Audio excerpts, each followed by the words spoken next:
नमस्कार, knocking-news.com में आपका स्वागत है। मैं आज आपको डराना नहीं चाहता हूं, लेकिन आज जो ताज़ा जानकारी मिली है वो बेहद ख़तरनाक है।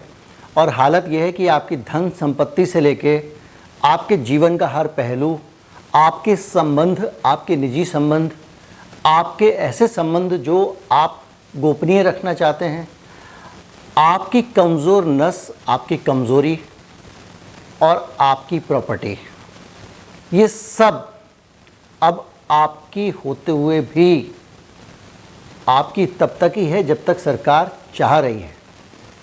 सरकार का इतना तगड़ा नियंत्रण आपके और हमारे ऊपर धीरे धीरे करके होता जा रहा है कि स्थिति भयावह बनती जा रही है। ताज़ा उदाहरण, मैं ये डरा नहीं रहा हूँ, मैं आपको एक तस्वीर आपके सामने पेश कर रहा हूँ। हम सब जानते हैं कि किस तरह से इस देश में सुप्रीम कोर्ट इस मामले पे सख्त रवैया अपना चुका है, किस तरह से हमारे देश में लोगों की ज़िंदगी के अंदर सरकार की ताक झांक को गलत माना गया है। उसके बावजूद लगातार हमारे ऊपर शिकंजा बढ़ता चला जा रहा है। शुरुआत करेंगे अफ़गानिस्तान में क्या हुआ है और किस तरह से जब सरकार के हाथ से शिकंजा फैल जाता है तो आम नागरिकों के लिए खतरनाक बन जाता है।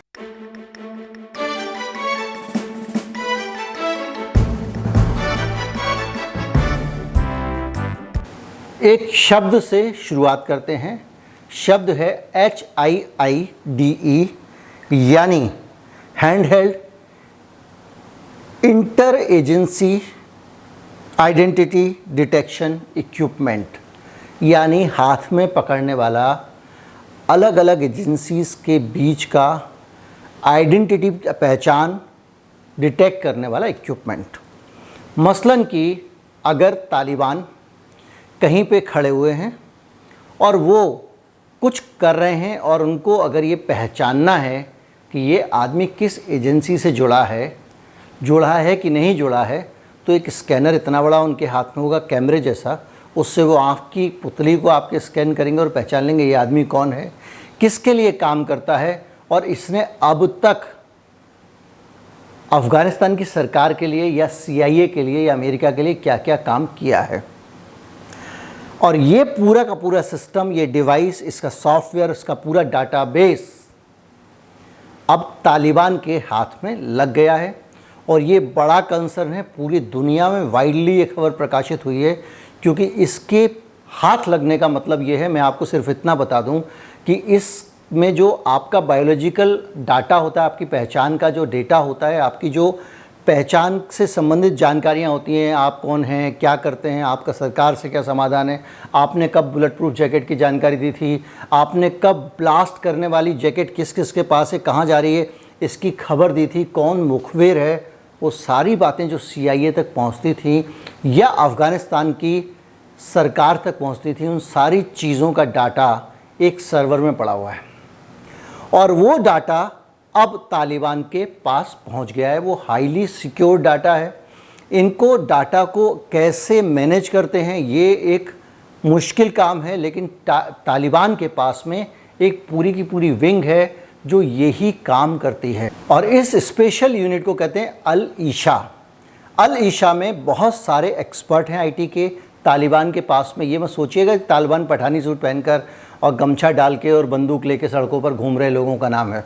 उनके पास सारे इंतज़ाम हैं। तो वो जो IT एक्सपर्ट्स की टीम है उसने इसको सब क्रैक करना शुरू कर दिया है। लेकिन एक बड़ा सवाल ये है कि CIA का इतना सेंसिटिव डाटा और इतना ख़तरनाक इक्विपमेंट CIA छोड़ कैसे सकती है। अब एक्सपर्ट दुनिया के ये कह रहे हैं कि इतना आसान नहीं, अगर उनके हाथ भी लग गया है तो उसको डिक्रिप्ट करना, उसके अंदर से डाटा निकालना आसान नहीं होगा। लेकिन जितनी आसान ये बात है उतना आसान तालिबान को भी नहीं समझना चाहिए, क्योंकि दूसरी तरफ विद्वानों की एक और चिंता है कि तालिबान ISI जो है पाकिस्तान की उसके संपर्क में है और ये जो डाटा और ये सारी चीज़ें हैं ये ISI को पता है, क्योंकि वो इसका इस्तेमाल करती है सिस्टम का। अब आप सोचिए कि ये जो डाटा है इसके ज़रिए 80% अफ़गानिस्तानियों की जानकारी इकट्ठी करने का काम पेंटागन ने दिया था कि हर अफ़गानिस्तान के आदमी की जानकारी होनी चाहिए। और जो लोग उस पूरे 20 साल के दौरान जब अमेरिका वहाँ पे रहा है, सरकार को ये बताते थे कि ये आदमी फ़िदाइन दस्ते वाला होने वाला है, इसकी ट्रेनिंग हो रही है। जो भी चीज़ जानकारी मिलती थी वो सारी जानकारी उस सॉफ्टवेयर में है और वो जानकारियाँ अब तालिबान को मिल गई हैं। अब आप सोचिए कि एक जो सर्विलांस का डाटा है, जिसको हम लोग समझते हैं कि एक डाटा ही तो है, वो डाटा अगर गलत हाथों में पड़ जाए तो समाज का क्या से क्या कर सकता है। एक छोटा उदाहरण देता हूँ। भारत के ज़्यादातर रेलवे स्टेशनों पे, अभी कुछ स्टेशनों पे लगाया गया है, और एयरपोर्ट्स पे सरकार ने एक सिस्टम लगाया है जहाँ पर कुछ छिपे हुए कैमरे होंगे, और वो कैमरे आप कहाँ जाते हैं, क्या करते हैं, ये सब तो पता नहीं करेंगे। इससे ज़्यादा वो आपका चेहरा देखते ही ऑटोमेटिक सिस्टम को सूचित करेंगे कि ये आदमी गिरिजेश वशिष्ठ है, ये आ रहा है, और वो सूचित करेंगे, और सूचित करते ही कंप्यूटर के ज़रिए एक डाटा आ जाएगा कि ये आदमी ऐसे ऐसे करके जर्नलिस्ट है, आजकल यूट्यूब पे वीडियो बनाता है, और यूट्यूब में के वीडियो में क्या क्या बोलता है, ये सब कुछ उनके पास जो सिस्टम में एंटर है वो 3 सेकंड के बाद अपने आप उपलब्ध हो जाएगा। और अगर उनको ये पता चला कि ये आदमी सरकार के लिए ख़तरनाक है, या सरकार की पोल खोलता है, या सरकार को उस पर नज़र रखने की ज़रूरत है, या बहुत बड़ा अपराधी है, या आतंकवादी है, एक भी स्थिति ऐसी होगी तो नेशनल क्राइम रिकॉर्ड ब्यूरो के पास जो डाटा है, उस डाटा से झट से वो इन्फॉर्मेशन निकल आएगी और एक अलर्ट जनरेट होगा, और 3 सेकंड के अंदर पूरे सिस्टम को पता चल जाएगा कि ये आदमी इस समय वहाँ पे है। आप सिस्टम अगर ज़रूरी समझेगा तो उस पर रिएक्ट करेगा, नहीं समझेगा तो निगरानी रखता रहेगा। अच्छा, फला आदमी इस समय यहाँ है, अब वहाँ जा रहा है, वहाँ जा रहा है। ये जो सिस्टम है, ये सिस्टम इतना पावरफुल है कि एक फ्रेम में आपके अगर 50 लोग दिख रहे हैं, उस कैमरे के फ्रेम में 50 लोग हैं, तो 50 के 50 को आइडेंटिफाई करेगा क्विकली, फेस डिटेक्शन से, उसकी आंखों की पुतली के डिटेक्शन से, और आधार से लेके हर जगह जहाँ जहाँ उसको लगता है। आधार का मैं पक्का नहीं कह सकता हूँ, जो भी डाटाबेस सरकार के पास है वहाँ से निकाल के झट से बता देगा कि ये आदमी क्या है। ये आपकी प्राइवेसी पे एक ऐसी नज़र हुई जो आप चाहें भी और नहीं भी चाहें। जैसा मैंने शुरू में बताया, आप अगर नहीं चाहें कि आप कहाँ थे किसी को पता लगे, तो किसी को पता है। और ये डाटा इस तरह से चोरी होता है, किस तरह से ये डाटा निकल जाता है, ये भी मैं आपको बताऊंगा। लेकिन पहले मैं आपको बता दूं कि एक और चीज़ पे आपके उसी तरह से खतरा है। खतरा ये है कि आप जो जेवरात खरीदते हैं, अब उनको भी नज़र में रखा जाएगा, उन पे भी सरकार की नज़र रहेगी, उनका भी रिकॉर्ड रहेगा। आप 2 ग्राम से ज़्यादा की अगर कोई भी चीज़ खरीदते हैं, तो जो हॉलमार्क है उसके साथ हॉलमार्क की एक यूनिक आइडेंटिटी भी आपके सोने के जेवरात पे लिखी जाएगी। इस यूनिक आइडेंटिटी से पहचाना जाएगा कि ये सोने का जेवर किसने खरीदा था, उसके बाद किसके पास गया, उसके बाद किसके पास गया। और इस यूनिक आइडेंटिटी के साथ ही आपका जो पुराने ज़माने का तरीका था कि किसी को पता नहीं चलना चाहिए मेरे पास कितनी दौलत है, सुरक्षा की दृष्टि से भी लोग छिपा के रखते थे, कहीं पे उसको मिटकी में गाड़ देते थे, कहीं पे दीवार में चिनवा देते थे, वो सब ज़माना चला गया।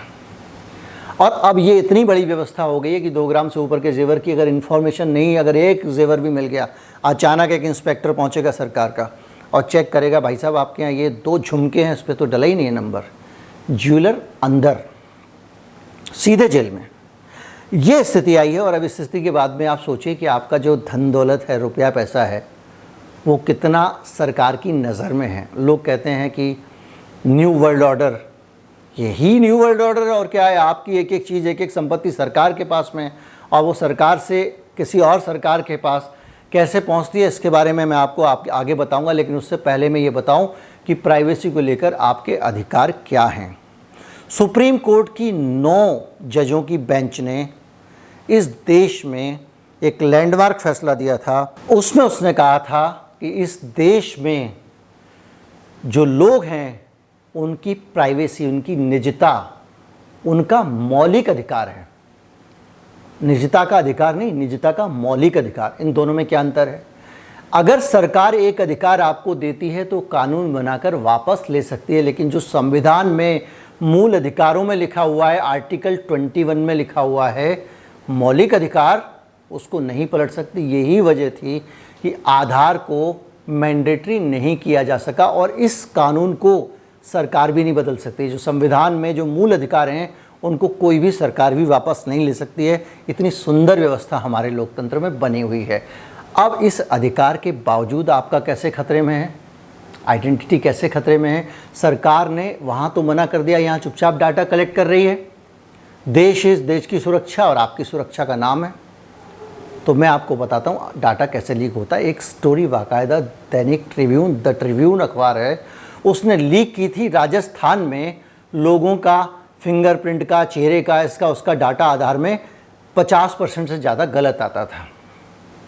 तो वहाँ पे एक प्राइवेट कंपनी को ये कॉन्ट्रैक्ट दे दिया गया कि आप जाओ लोगों का डाटा कलेक्ट करो और मिलाओ। UIDAI जो है, जो आधार वाली अथॉरिटी है हमारी, उसने उनको कुछ पासवर्ड दिए, एडमिन पासवर्ड दिए। एडमिन पासवर्ड ही आपके डाटा का दे दिया। और उन कंपनियों ने क्या किया कि उस एडमिन के जो काम करने वाले कर्मचारी थे, 500 रुपये में, 5-5 हज़ार रुपये में जो एडमिन का पासवर्ड, यूनिक पासवर्ड था, एडमिन के नाते उन्होंने नए एडमिन बनाए और उनका पासवर्ड बेचना शुरू कर दिया। एक भले आदमी, समझदार आदमी को राजस्थान के इसका पता चला। उसने कहा ये तो बहुत बड़ा घोटाला है। उसने पुलिस में कंप्लेंट की, सरकार को इन्फॉर्मेशन दी, किसी ने नहीं सुना। तो ट्रिब्यून अखबार के पास गया, उन्होंने एक खबर छापी और खबर छापने के बाद ट्रिब्यून अखबार भी मुकदमा हो गया और उनसे कहा कि जो है आप बदनाम कर रहे हो आधार को राष्ट्रीय कार्यक्रम में, वगैरह वगैरह। ये स्टोरी सिर्फ ये बताने के लिए काफ़ी है कितनी आसानी से आपका डाटा लीक हो सकता है। अब अगर इस स्टोरी पर भी भरोसा नहीं है तो विकीलीक्स पे जाइए। विकीलीक्स ने खुलासा किया 2017 में और उसने ये बताया कि जो CIA है, अमेरिका की जासूसी एजेंसी है, वो भारत के आधार कार्ड का डाटा चुरा रही थी, ऐसा विकीलीक्स ने दावा किया। और जो विकीलीक्स का दावा था 2017 में, उसमें उसने कहा कि CIA की एक विंग है, ऑफिस ऑफ टेक्निकल सर्विसेज, उसने बाकायदा हिंदुस्तान के डाटा को चुराने का सिस्टम बनाया हुआ था। वो सिस्टम विकीलीक्स के मुताबिक क्या था, ये मैं आपको बताता हूँ। उस सिस्टम में विकीलीक्स क्या करने वाला था, करने वाला नहीं था, इसका दावा था कि वो उसने किया और वो कर रहा था कि भारत में जो हम बात करते हैं, जितने भी हम लोग जो आधार बन रहा है, जो आँख का वो खींचते हैं फ़ोटो या आपका जो है फिंगरप्रिंट लेते हैं, तो वो जो सिस्टम काम कर रहा था, वो सिस्टम था, उसका नाम था ट्रांसलिंक। ट्रांसलिंक सिस्टम बनाने वाली एक कंपनी थी। उस कंपनी के जो इक्विपमेंट थे, जो डिवाइस थी, उसमें CIA ने क्या किया, CIA की इस विंग ने, जो कि ऑफिस ऑफ टेक्निकल सर्विसेज है, उसने क्या किया, वहाँ पे हज़ारों लोग काम करते हैं, उन्होंने क्या किया कि एक सॉफ्टवेयर अपडेट दिया। सॉफ्टवेयर अपडेट आप लोग जानते होंगे, जो नहीं जानते हैं वो ये जाने कि जो भी सॉफ्टवेयर है उसमें बदलाव आते रहते हैं सिक्योरिटी के हिसाब से और स्मूथ चलने के हिसाब से, तो वो आते रहते हैं, लोग सॉफ्टवेयर अपडेट करते रहते हैं। तो उन्होंने इसका एक सॉफ्टवेयर अपडेट दिया। किसका?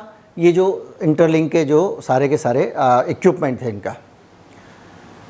उस सॉफ्टवेयर अपडेट के साथ में एक ट्रोजन उसके अंदर डाल दिया गया। जब सॉफ्टवेयर आपने इंस्टॉल किया तो वो ट्रोजन उसमें लग गया और वो ट्रोजन बाकायदा आपका डाटा चुरा के और अमेरिका के CIA को भेज रहा था। जो लोग ट्रोजन नहीं समझते उनको बता दूं कि एक ऐसा वायरस होता है जो आपके सिस्टम में अंदर ही अंदर गुप्त रूप से काम कर सकता है। हैकर्स उसको घुसा देते हैं और वो वायरस आपकी जानकारी निकालता रहता है और पहुंचाता रहता है। और अमेरिका की ये एजेंसी, जैसे कि मैं पहले बता चुका हूँ कि जासूसी एजेंसियाँ होती हैं, वो मान्यता प्राप्त अपराधी होते हैं। वो मान्यता प्राप्त जो हैकर थे वो अपने देश हित में इस डाटा को चुरा रहे थे। ये खबर विकीलीक को चली गई, पता चल गई, उन्होंने इसको लीक कर दिया, उस पर बहुत सारा बवाल हुआ, हंगामा हुआ। लेकिन इस देश में कभी इस तरह के मामलों में कुछ होता नहीं है।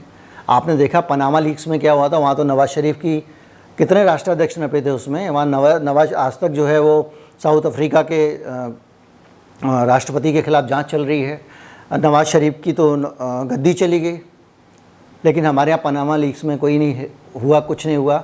अभी हाल में ये पेगासस कांड आया, पेगासस इससे पहले भी आया था, कुछ नहीं हुआ। किस तरह से लोगों को आतंकवाद में फंसाने के लिए उनके कंप्यूटर में डॉक्यूमेंट सरकार ने प्लांट किए, ये आरोप लगा था, फिर भी कुछ नहीं हुआ। तो और इस मामले में भी कुछ नहीं हुआ। बहरहाल जब आपका डाटा, सरकार तो छोड़िए, सरकार तो जो सरकार होती है वो नागरिक नहीं होती, बात मान के चलिएगा। वो नागरिकों से अलग पार्टी है। सरकार का काम केवल नागरिकों को सुविधाएं देना है, नागरिकों पर नियंत्रण रखना नहीं है। वो देश की मालिक नहीं है, देश की सेवक है और देश के लोगों के लिए है, देश के लोग उसके लिए नहीं हैं। इसीलिए सरकार बहुत सारे प्रोविज़न देती है। इसीलिए इस देश का सिस्टम, संविधान कहता है, 9 जजों की बेंच पर बैठ के कहती है, सुप्रीम कोर्ट में कहती है कि ये मौलिक अधिकार है, सिर्फ अधिकार नहीं है, निजता, प्राइवेसी। और उसी के बेसिस पे अगर आप देखें तो ये अगर CIA डाटा ले जाएगा, कोई डाटा ले जाएगा, या वहाँ पे तालिबान के हाथ में डाटा लग गया है, तो इस देश के नागरिकों का क्या होने वाला है, इसकी आप कल्पना कर सकते हैं। इसकी कल्पना भी कर सकते हैं कि इससे और क्या क्या होने की संभावनाएं हैं जो मैं सोच भी नहीं पा रहा हूँ। इससे अनंत संभावनाएं हो सकती हैं और कुछ संभावनाएं अगर आपको लगती हैं कमेंट में लिखिए। बहरहाल मसला बहुत संवेदनशील है और ये हम सबकी जानकारी में होना ज़रूरी था, इसलिए मैं इसे आपके सामने लेकर आया हूँ। उम्मीद करता हूँ वीडियो आपको अच्छा लगा होगा। अगर आपको बहुत अच्छा लगे तो इसको फॉरवर्ड भी करें, अपने दोस्तों को भी इस वीडियो का लाभ दिलाएं। चैनल को सब्सक्राइब कर लें ताकि मेरे आगे के वीडियो भी आपको मिलते रहें। और अगर आप चाहते हैं कि इस चैनल को आर्थिक रूप से सपोर्ट करना चाहते हैं, मजबूत बनाना चाहते हैं, तो हमारे डिस्क्रिप्शन में सबसे नीचे एक UPI ID है, वहाँ जाकर आप धनराशि भेज सकते हैं। नमस्कार, जय हिंद।